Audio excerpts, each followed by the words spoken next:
Social मिडियाबाट चाहिँ होहल्ला गर्नेहरू सबै तिनै नै मुक्तिदाता हुन् भन्या जस्तो जो होहल्ला सहर बजारमा या मोबाइल हेर्नेहरूको चाहिँ तपाईको हातमा त्यस्तो हो कि भन्ने भ्रम पर्ने गर्छ। तपाईले पैदल यात्रा गरेर गाउँ गाउँमा ठाउँ ठाउँमा सबै खाले पार्टी समर्थकहरू या शुभचिन्तक र जनताका पनि भावना बुझ्दा त्यस्तो होइन है। सहर बजारमा जे होहल्ला छ त्यस्तो चाहिँ होइन।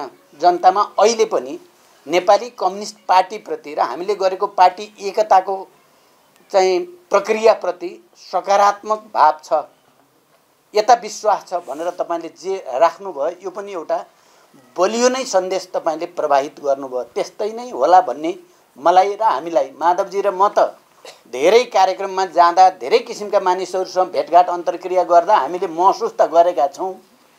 सोशल मिडिया र आईटी सेक्टरमा चाहिँ फेसबुक युट्युब र इत्यादिहरूमा जे जस्तो चर्चा परिचर्चा छ जनता त्यसरी नै चाहिँ छैन।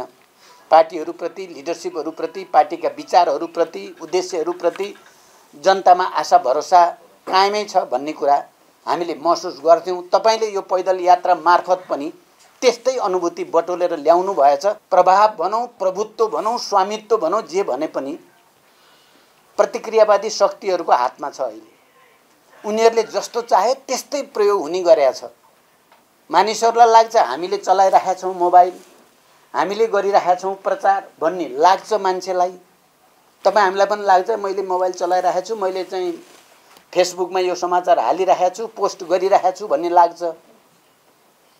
तर अल्टिमेटली ती सबैमा एकाधिकार चाहिँ वैदेशिक साम्राज्यवाद र प्रतिक्रियावादकै छ। उनीहरूले चाहे जस्तो बनाइदिएका छन्।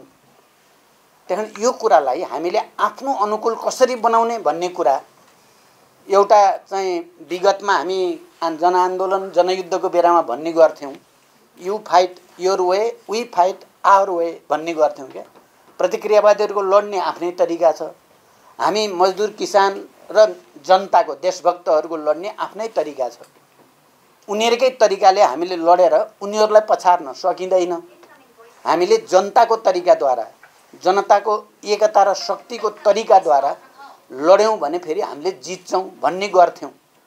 आज यो पैदल यात्रा मार्फत तपाईले सोशल मिडिया या फेसबुकमा या युट्युबमा या इन्स्टाग्राममा जे जति होहल्ला हुने गरेका छन् प्रतिक्रियावादीहरूका र त्यसमा रमेर अब नेपाल कब्जा गरिसक्यौँ भन्ठाने एक छरीले